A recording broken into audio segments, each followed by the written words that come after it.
la siguiente pregunta es la pregunta 23.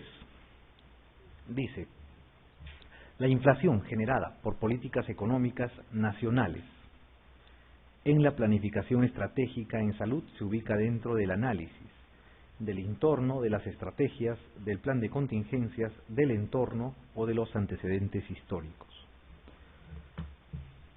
¿Cuál será? Dice, inflación generada por políticas económicas nacionales en la planificación estratégica en salud se ubica dentro del análisis del entorno, de las estrategias, del plan de contingencias, del entorno o de los antecedentes históricos. ¿Dónde irá la inflación? Estará dentro del análisis del entorno, ¿no es cierto? Del entorno. Muy bien, y si les preguntaran qué cosa es, si es fortaleza, oportunidad, debilidad o amenaza, ¿qué será?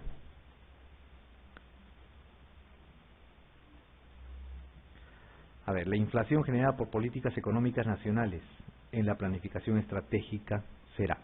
¿Es bueno o es malo la inflación? Malo, ¿no es cierto? Malo. Muy bien. ¿Dependerá de su institución de salud o es externo? Es externo, ¿no es cierto? Entonces, ¿qué cosa será? Una amenaza, ¿no es cierto? Una amenaza. Muy bien.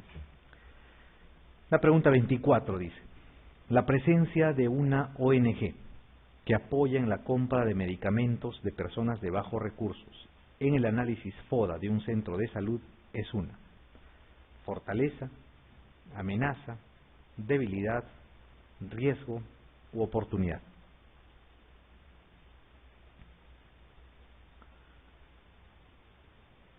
Dice, ¿no? La presencia de una ONG, ¿no es cierto? ONG, saben, es organización no gubernamental, ¿no es cierto? Que apoya en la compra de medicamentos de personas de bajos recursos.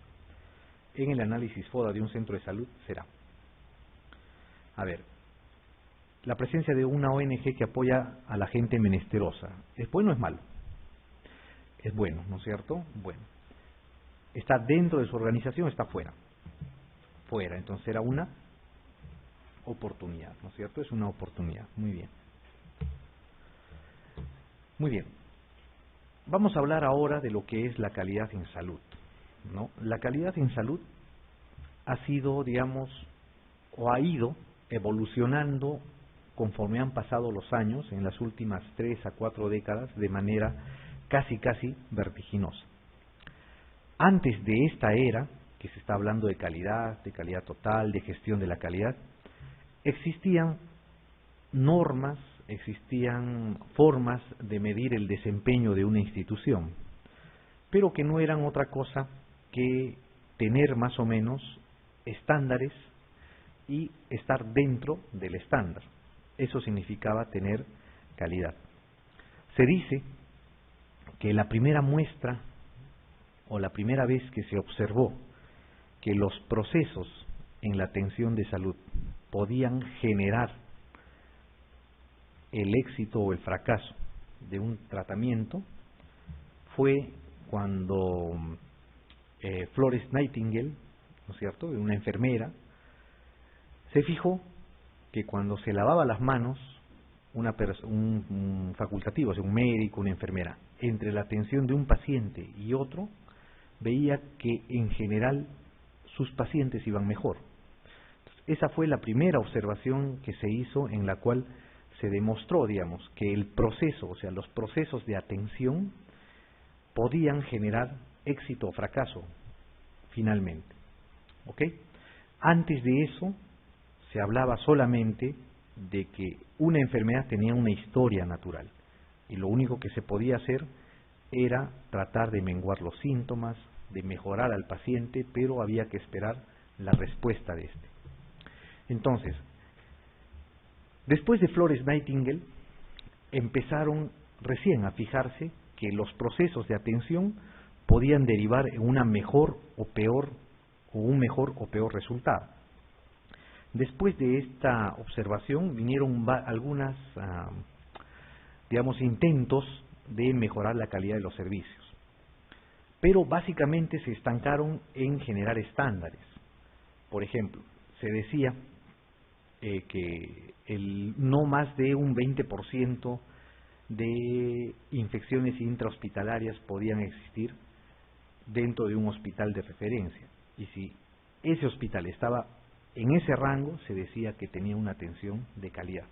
Si la mortalidad de un establecimiento de salud no superaba el rango establecido, se decía que este hospital o este establecimiento tenía una atención de calidad, sin fijarse en los procesos, cómo atendían, cómo era la interacción entre la persona que venía a hacerse atender y el personal de salud. Esto cambió a partir más o menos de la década del 70, del 60. ¿Qué pasó? El primero que habló de calidad, pero ojo, no fue de calidad en salud, sino calidad en las empresas, en las industrias especialmente, fue este señor, Edward Deming. Este Edward Deming era un ingeniero, ¿no? Profesor universitario en los Estados Unidos. Este señor Edward Deming es considerado el padre de la calidad moderna a nivel macro, no solo en salud, sino a nivel macro, en la calidad. ¿Qué pasó con Edward Deming? Edward Deming fue uno de los primeros que empezó a ver que los procesos tenían vital importancia en la gestión de la calidad, sea de servicios o sea de bienes. Él creó un ciclo que se llamó el ciclo PDCA, ¿no? Por sus siglas en inglés, que significaba planear, hacer, verificar y actuar. Este ciclo trató de implantarlo en Estados Unidos, pero fue rechazado. Entonces se mudó al Japón y en Japón implantó este ciclo, el PDCA, ¿no? el ciclo de Edward Deming, y contribuyó a la revolución industrial que tuvo ese país en la época de 60, 70. ¿Okay? De ahí vino que los japoneses instauraron este ciclo y empezaron a tener productos y bienes de alta calidad. Edward Deming planteó que la calidad se lograba cuando los costos disminuían al producirse menos errores. ¿Okay? Y estos menos errores implicaban menos reprocesos, o sea, menos cantidad de tiempo, de dinero invertido en volver a hacer las cosas, mejor utilización de la maquinaria, del equipo y de los materiales, y menos demora en la fabricación y en la entrega. ¿Okay? Este ciclo, el PDCA, es un ciclo de mejora continua de la calidad. Se conoce como el ciclo Deming. Significa planificar, hacer lo que se planifica, medir y controlar lo que se hace y actuar en consecuencia para mejorar los resultados, ¿no? Este es el ciclo PDCA de Edward Deming. Planea qué cosa va a hacer, cómo lo va a hacer, en qué tiempo lo va a hacer. Lo hace y luego de haberlo hecho, viendo el resultado, chequea o verifica los errores y los posibles puntos a mejorar dentro de esa producción. Y finalmente actúa, o sea, después de haber identificado estos errores, actúa ¿para qué? Para disminuirlos o eliminarlos. Y otra vez planifica su ciclo y se cierra el círculo vicioso, ¿no? Es un planear, hacer, verificar y actuar continuo. Entonces, este ciclo fue implantado en las industrias de primera intención. Y de las industrias se fue o fue adoptado en en las instituciones de salud, ¿no? Cuando Deming planea, determina los objetivos y las metas, ¿no? Revisa las prácticas actuales, por qué y cómo se hacen. Entonces pasa a la segunda parte del ciclo, que es hacer. Organiza talleres, capacitación, implementa las mejoras sugeridas en la planificación y luego de haber hecho, vuelve a evaluar y a validar el proceso, en este caso de manufactura. En el caso de la salud sería el proceso del servicio. Y después que ha verificado y ha encontrado errores, hace una retroalimentación y vuelve a actuar.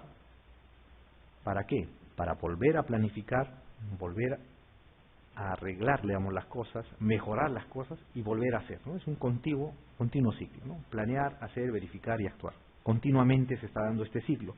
Es un ciclo que nunca acaba. Después de Deming, hubieron varias personas que empezaron, digamos, a hablar de este ciclo, empezaron a modificarlo, y uno de ellos fue Joseph Juran. Este pensador definió la calidad como la adecuación al uso, ¿no? Ese fue su aporte, es decir, la forma de adecuar las características de un producto al uso que le va a dar el consumidor. O sea, él fue el primero que habló de que el consumidor tenía la potestad o tenía, digamos, la capacidad, el empoderamiento de poder exigir que el servicio o el producto que le den sea de calidad.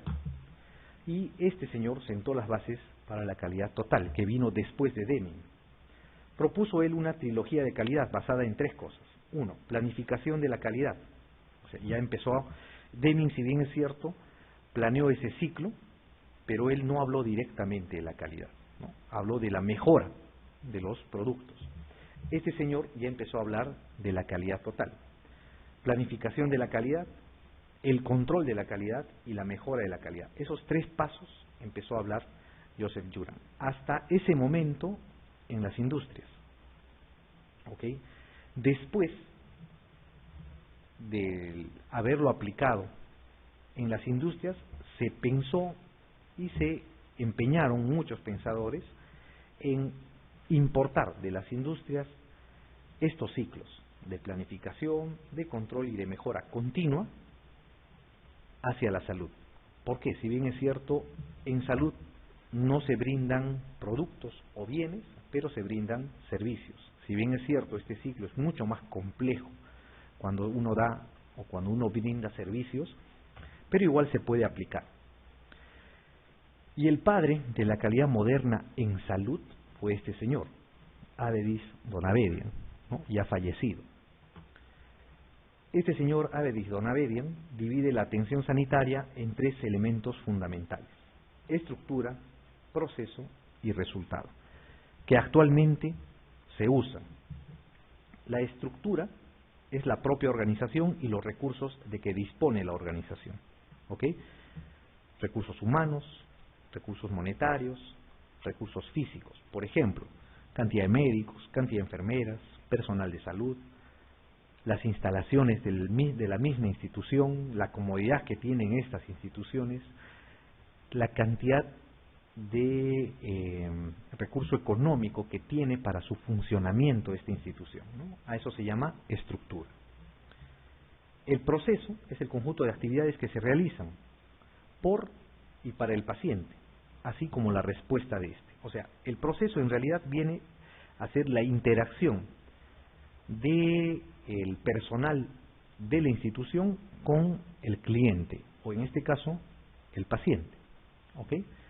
Entonces, esta interacción, esta relación, por ejemplo, médico-paciente, está dentro de lo que son los procesos. Tal vez, para Donabedian, él pensó eso, que tal vez los procesos eran, digamos, era el factor más determinante de la calidad, más que la estructura y más que los resultados, y no se equivocó. Actualmente se sabe y está demostrado que, por ejemplo, un paciente puede ir a una institución de salud por un resfrío, ¿ok? No se va a curar, porque el resfrío no se cura, pero si la atención es buena, la explicación es adecuada, el paciente va a irse satisfecho y va a tener una atención de calidad, ¿ok? Lo mismo ocurre en otras enfermedades, ¿no? El cáncer, por ejemplo, ¿no? Si bien es cierto, el paciente puede ir, sabe que no se va a curar, pero la atención es adecuada, la explicación es adecuada, la empatía de los profesionales es la adecuada, el paciente va a salir satisfecho y con una atención de calidad, ¿ok? El otro pilar de la calidad son los resultados, los logros en el nivel de la salud, calidad de vida. Avedis Donabedian empezó a hablar de calidad de vida. ya no hablar solamente de la cura de enfermedades o las tasas netas, digamos, de recuperación, sino de calidad de vida. Hay pacientes que ya no pueden recuperarse, pero se les da la calidad de vida.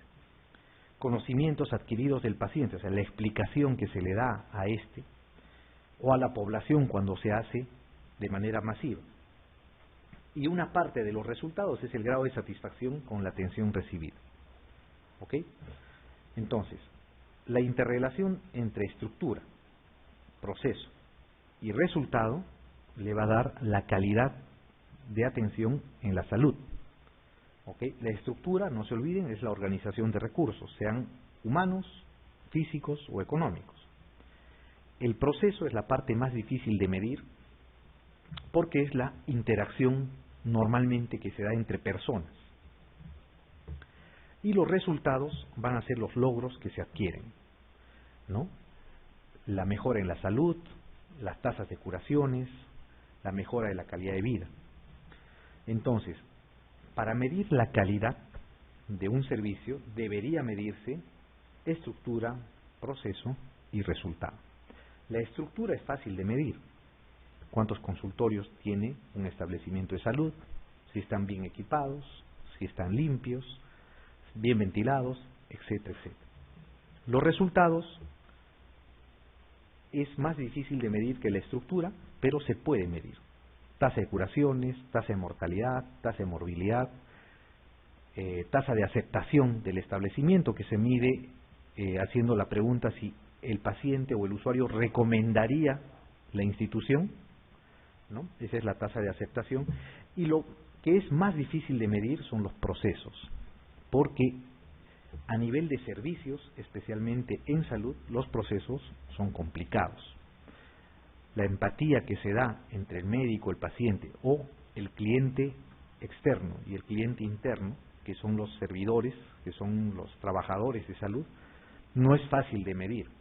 A pesar que se le da una buena explicación, se es atendido de la misma manera, un paciente puede reaccionar distinto a otro. Entonces, los procesos no son fáciles de medir, pero el control de los procesos es lo que nos va a generar la calidad de servicio fundamentalmente, más que la estructura, más que el resultado. Entonces, Avedis Nodavedian lo que sostiene es que se deben cuidar los procesos. ¿Ok? Los procesos son importantes para generar la calidad. Entonces, este señor dio un concepto. ¿Qué cosa era la calidad de la atención de la salud? Es el grado en que los medios más deseables se utilizan para alcanzar las mayores mejoras posibles en la salud. Resumiendo, al final planteó una fórmula. Los beneficios menos los riesgos nos va a dar la calidad.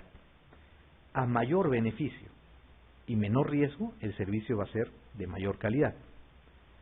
A menor beneficio y mayores riesgos, los servicios van a ser de pobre calidad. Entonces, puso en la balanza el riesgo y el beneficio. Y la interacción entre estas dos generaba finalmente la calidad.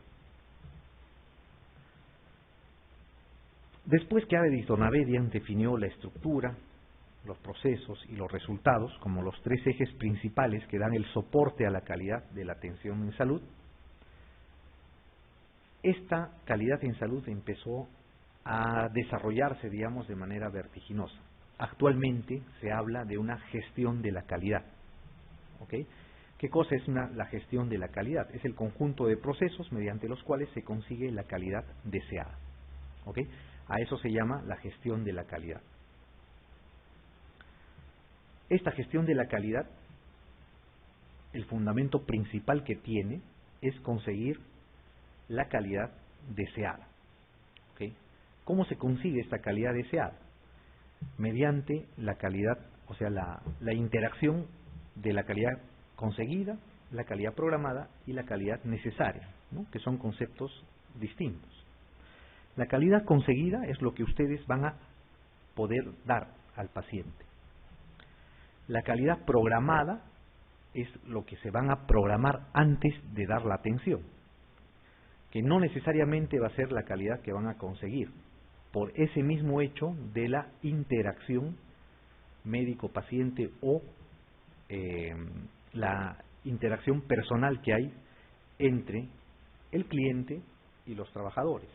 ¿Okay? Al ser una interacción personal, la reacción que tienen los pacientes no es la misma, incluso presentando la misma enfermedad, presentando los mismos síntomas, siendo atendido por el mismo profesional, recibiendo una explicación similar, los pacientes van a reaccionar distinto. Por eso normalmente la calidad conseguida no es la misma que la calidad programada.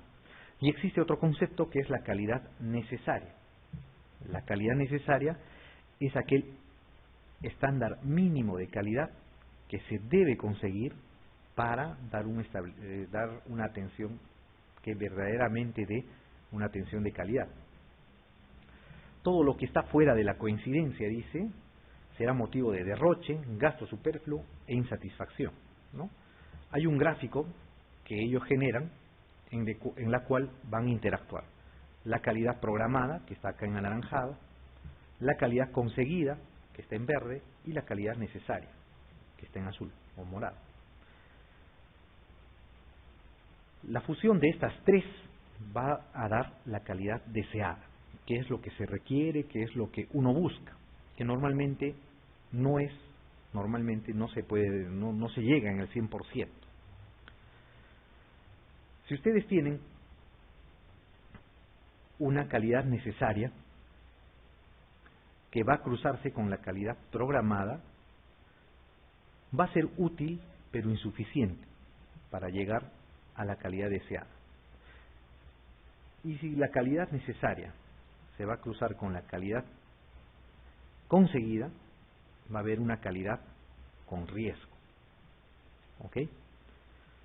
Todo lo que está por fuera de esta zona central va a implicar riesgos, sea mayores o sean menores. Esfuerzo inútil, calidad inútil, insatisfacción del paciente, satisfacción inútil, que es un concepto nuevo actualmente, y el ejemplo se da muchos ejemplos actualmente. Por ejemplo, cuando ustedes han hecho serum, por ahí debió haber venido algún paciente probablemente a pedirles que les, entre comillas, ¿no es cierto?, les laven la sangre.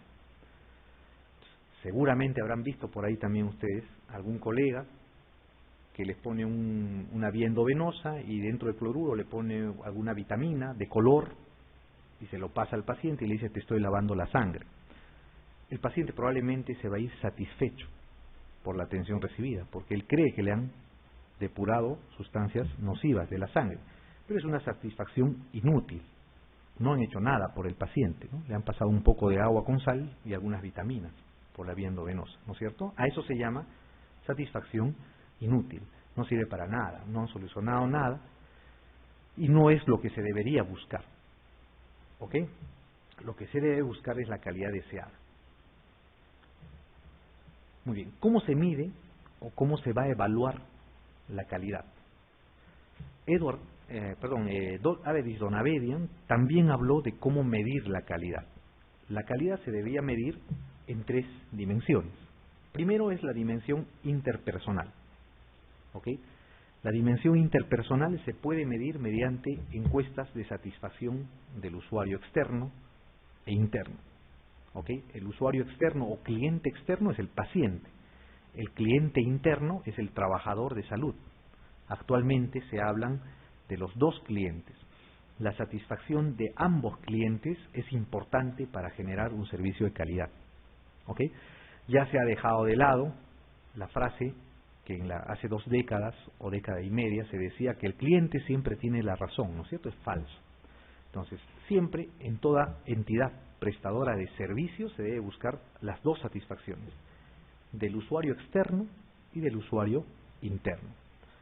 El usuario externo, como les decía, es el paciente, ¿no?, que va a venir a buscar mejora en su salud, explicación adecuada, trato diligente, etc. El usuario interno, el cliente interno, lo que va a buscar es comodidad para su trabajo, buen sistema de recompensas, hablamos de salario, aumentos, etc. tener el soporte necesario para poder brindar una atención adecuada. ¿Ok? Algo se ha avanzado en tratar, digamos, de mejorar la satisfacción del cliente externo, pero todavía acá en el Perú al menos la satisfacción del cliente interno, las necesidades del cliente interno están siendo dejados de lado hasta el momento, ¿no es cierto? Eso bien lo saben ustedes, el hecho de que el médico atienda en un centro de salud que no reúne las condiciones adecuadas, o un hospital altamente hacinado, con más pacientes de los que normalmente puede ver, implican disminución de la calidad. ¿Ok? Muy bien. La otra dimensión es la dimensión técnica. La dimensión técnica es la medición de la utilización de recursos. ¿Ok? ¿Cuántos recursos están usando? ¿Qué recursos tienen disponibles para usarlos en la atención de los pacientes?